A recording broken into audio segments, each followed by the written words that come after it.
today, what we're going to do is start working through the the builds that I have for my members inside of the Economy Creators community.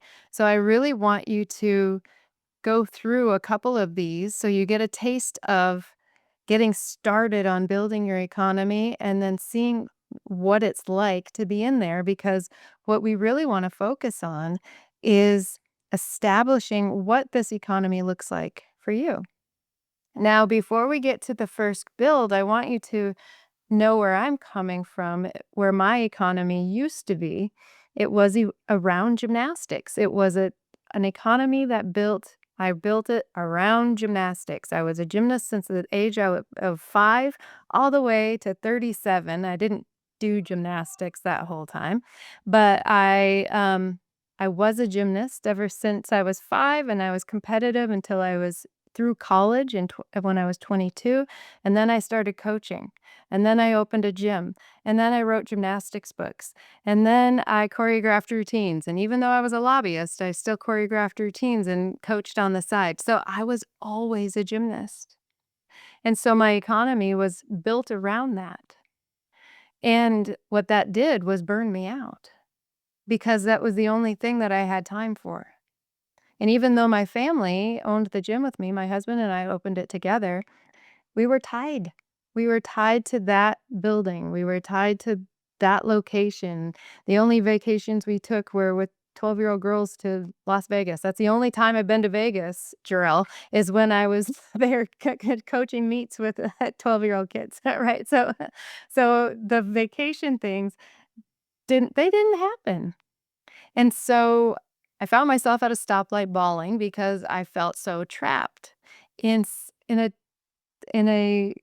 economy that I created, and I thought I created it around me, but I really created it around something rather than someone. And so what I really want you all to do today is think about creating your economy around you, not what you're good at.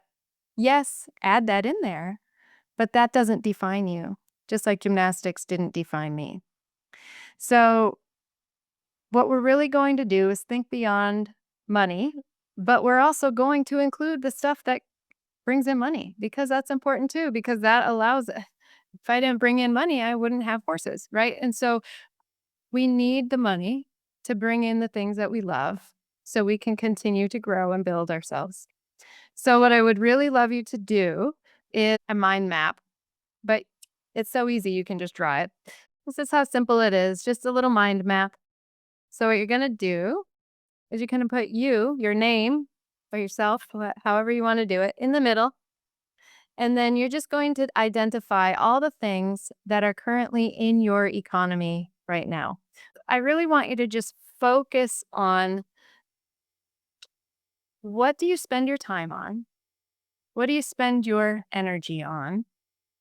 And what are you doing the most often, right? I also homeschool my daughter, so that's another thing, right? School started yesterday. Yay.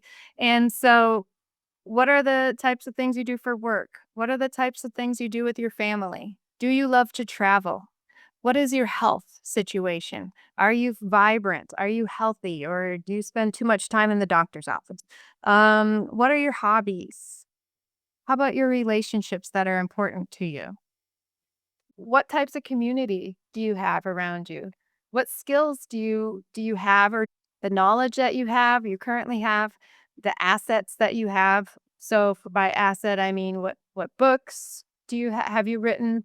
Do you have a podcast? Do you have a YouTube channel? Do you have a blog? Do you have, whatever it might be that you have? What types of responsibilities do you currently have? Okay. So take a little time to do that, and actually get out a pen and paper and make your uh, identify what it looks like, your economy, your current economy. All of those things go in your economy because those are all skills that you have accumulated over your lifetime. I don't just ditch gymnastics, that is a part of me still. It's just not my identity anymore. I spent 37 years in the sport. I learned a lot, and I wouldn't be where I am if it weren't for those 37 years